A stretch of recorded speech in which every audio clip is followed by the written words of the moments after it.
Muy buenas tardes, mi nombre es María José León, yo soy asistente social y hoy día les vengo a compartir una presentación sobre la eficiencia energética. Bueno, primero siempre es importante empezar a analizar ciertos conceptos más básicos para poder después entender y analizar en forma más, describir, de hacer un análisis más profundo, ¿cierto? Cuando nosotros hablamos de la eficiencia energética, tiene que ver con reducir la cantidad de energía requerida para proporcionar productos y servicios. Es clave para un desarrollo sostenible, ya que considera aspectos sociales, medioambientales y económicos. El tema de la eficiencia energética es un tema que está muy hoy día, es muy importante porque hoy día sabemos que existe una crisis ambiental bien importante, entonces hoy día todos los países están enfocados en realizar políticas sustentables para en el fondo poder que nuestros recursos se están agotando muy rápidamente, entonces la idea es poder el tema del reciclaje o el tema mismo de utilizar otras energías para utilizarlos en nuestra vida diaria. Y eso es lo que vamos a ver ahora. Cuando nosotros hablamos de los principales beneficios a nivel personal, por ejemplo, los principales beneficios de la eficiencia energética, tiene que ver básicamente con, en un tema bien práctico y doméstico, con ahorrar dinero al reducir el costo de la compra de la energía. Y en esto me refiero, por ejemplo, a la energía eléctrica, me refiero a la utilización del gas, me refiero a cosas bien domésticas que nosotros utilizamos diariamente en nuestro hogar. A nivel global, ya un análisis mucho más amplio, tenemos la reducción del impacto del cambio climático, la reducción de la contaminación del aire y la mejora de la salud, la mejora de las condiciones interiores, la mejora de la seguridad energética, la reducción del riesgo de precios para los consumidores de energía, ¿ya? Entonces tenemos bastantes beneficios, si nosotros lo analizamos más cotidianamente, tenemos básicamente que tiene que ver con un costo de la energía que utilizamos para abastecernos, en forma que finalmente se traduce en un costo monetario. ¿Ya? ¿Cómo nosotros podemos hacerlo de forma práctica en nuestro hogar? Vamos a dar algunos, por ejemplo, los hábitos de la calefacción. Eso es muy importante, adecuar el vestido en el domicilio con las condiciones de temperatura. Se pueden emplear mantas y prendas similares. Ya esto quiere decir que a veces, cuando en una casa hace frío, no es necesario también subirle tanto el nivel de la temperatura, ya como ponerle más leña o subirle la potencia al calentador eléctrico, sino que también debemos nosotros abrigarnos, porque si andamos en polera vamos a necesitar obviamente mayor calefacción.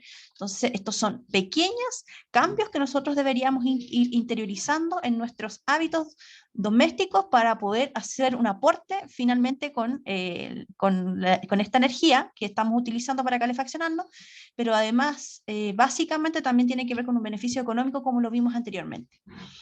No tapar o obstruir los radiadores, ya que su función es emitir calor y esta se ve entorpecida con la colocación de muebles o, por ejemplo, toallas que las ponen arriba. La idea es que si yo tengo un elemento que me está dando calor, me está otorgando calor, no tengo que entorpecerlo con poner.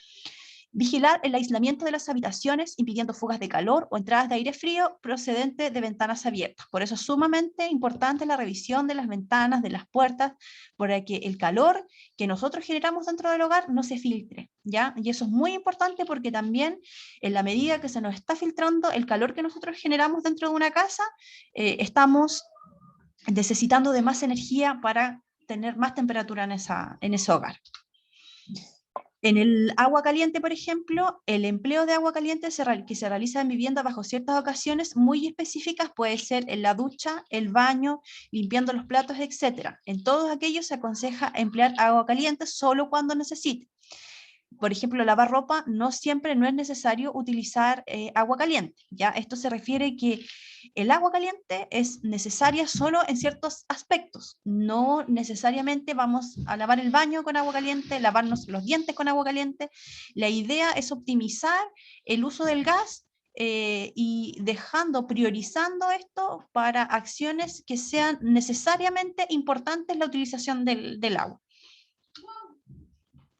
Lo otro que tiene que ver también son los electrodomésticos modernos como los congeladores, los hornos, las estufas, los lavaplatos, las lavadoras, secadoras de ropa, consumen mucha menos energía que los electrodomésticos más antiguos.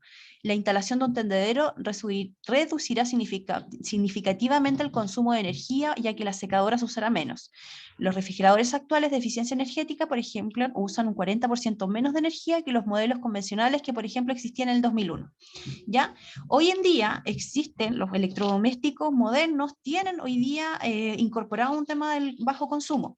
Sin embargo, a pesar de eso, lo ideal es no hacer un abuso de los electrodomésticos modernos. Por ejemplo, es súper conocido que las secadoras utilizan mucha energía, ¿ya? Entonces, la secadora tratar de utilizarla en momentos cuando realmente sea importante, pero ojalá siempre preferir secar la ropa de otra forma, usar, como dice ahí, tendederos o a la afuera. Yo sé que en el sur es complicado, pero siempre tratar de no hacer mal uso de los electrodomésticos, ya siempre evitarlos y darle el uso que sea solamente cuando sea necesario. Cuando nosotros también hoy día en nuestro país también está enfocado en el tema de la eficiencia energética y ya desde hace algunos años atrás el Ministerio de la Vivienda ha incorporado proyectos y existen proyectos que tienen que ver que van directamente relacionados con la eficiencia energética. Con esto me refiero, por ejemplo, al programa de protección del patrimonio familiar, el que se rige por el Decreto Supremo 255 y el programa Hogar Mejor, que se rige por el Decreto Supremo 27. Estos dos programas del Ministerio de la Vivienda están enfocados por medio del título 2, que es mejoramiento de vivienda, y el capítulo 2 de mejoramiento de vivienda, están enfocados a habilitar las viviendas con distintos proyectos de eficiencia energética para que las familias que ya son propietarios de una vivienda puedan optar a esto. ¿Ya? Entonces hoy día pero es muy importante el tema de la eficiencia energética y eso lo considera el Ministerio de la Vivienda. Proyectos de eficiencia energética de estos tipos de programas, ¿ya? Por ejemplo, por medio del PPF, que es el Programa de Protección al Patrimonio Familiar, tenemos la postulación a los colectores solares, ¿ya? ¿Qué significa esto? Los colectores son estas placas que van instaladas en los techos de las viviendas, que absorben la radiación solar y la convierten en energía térmica, transmitida por un fluido de transferencia de calor. Este fluido es aire que circula y se calienta en contacto con los tubos absorbentes o el agua que pasa y se calienta en los tubos. La principal ventaja de los colectores solares es que aprovechan la energía solar que permite un calentamiento de agua limpio y eficiente. Se trata de aprovechar una energía gratuita, abundante y que no contamina. Aproximadamente el 80% de la radiación solar es susceptible de convertirse en energía térmica. Por lo tanto, y resumiendo, por medio de estas placas que van conectadas con el califón, lo que provoca es que caliente el agua y permita un uso a una vivienda en la utilización de la ducha y el lavaplatos, por ejemplo. Y ahí se reduce la utilización del gas en aproximadamente un 40% mensual, ¿ya? En el fondo es convertir las energías, utilizar energías naturales para ser utilizadas en la vivienda. Ya, esto se postula por medio del Programa de Protección al Patrimonio Familiar.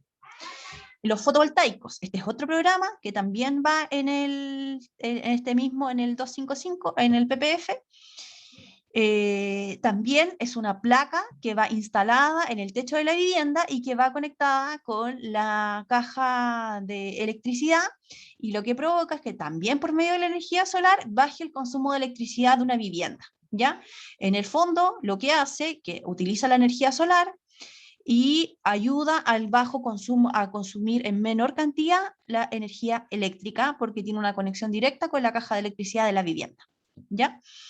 La ubicación se realiza en la cubierta, reforzando la estructura existente, montándose sobre el atril metálico y se orienta la ubicación del norte para recibir el máximo de asoleamiento. ¿Ya? Eso también es muy parecido a los colectores solares que vimos, la diferencia es que los colectores anteriores calentaban el agua que se utiliza en una vivienda y estos van conectados, esto tiene que ver con la electricidad. También tenemos el acondicionamiento térmico de la vivienda, que tiene que ver consiste en la aislación de las viviendas, específicamente de los muros y techos. Estas obras de mejoramiento contribuyen a disminuir el gasto de energía para calentar los hogares, bajando los niveles de contaminación y el gasto en calefacción de las familias, entre otros beneficios. Cerca de un 35% en el consumo de combustibles para la calefacción de sus viviendas es lo que pueden ahorrar las familias que aplican el subsidio de acondicionamiento térmico. Ya en el fondo lo que quiere decir es habilitar la vivienda, acondicionarla de tal forma que la manera que la vivienda genere calor al interior de esta permanezca, el calor pueda permanecer dentro de la casa y no se filtre por ninguna área de la vivienda. ¿Y cómo se hace eso? Con obras, por ejemplo, con cambio de ventana por termopanel, cambio de los muros o cambio de los techos, si es que existe alguna filtración. La idea es que este calor que se genera en la casa pueda permanecer dentro de él. Bueno, para acceder a estos beneficios, ya sea al programa de protección al patrimonio familiar o al programa Hogar Mejor, lo que la familia necesita, en primer lugar, ser propietario de una vivienda que tenga un tope de 950 UF de avalúo fiscal. Ya, lo importante es que tiene que tener una sola propiedad, ya sea la persona que postula o su cónyuge, tiene que contar con un registro social de hogares vigente, ser parte de un proyecto y contar con un prestador de asistencia técnica. Estas son empresas, pueden ser privadas, o los municipios también son prestadores de asistencia técnica, los cuales tienen un convenio vigente con el Ministerio de la Vivienda. Pues si a ustedes les interesa participar dentro de estos proyectos, siempre es importante solicitar la nómina de prestadores de asistencia técnica que tienen un convenio vigente con el Ministerio de la Vivienda, para poder acercarse y ver qué tipo de proyectos tienen para que las familias puedan acceder, porque estas postulaciones se hacen de tipo grupal, ya por medio de comités de mejoramiento o juntas de vecinos, ya, y contar con el ahorro exigido, que son 3 UF. ¿Ya? Los montos de los subsidios son distintos porque para algunos los colectores solares, por ejemplo, estamos hablando de 50 UF, acondicionamiento térmico son 100 UF, va a depender de la tipología del proyecto. Esa sería la presentación, espero que les haya gustado y si tienen alguna duda o consulta la pueden hacer llegar para que yo se las pueda contestar. Muchas gracias.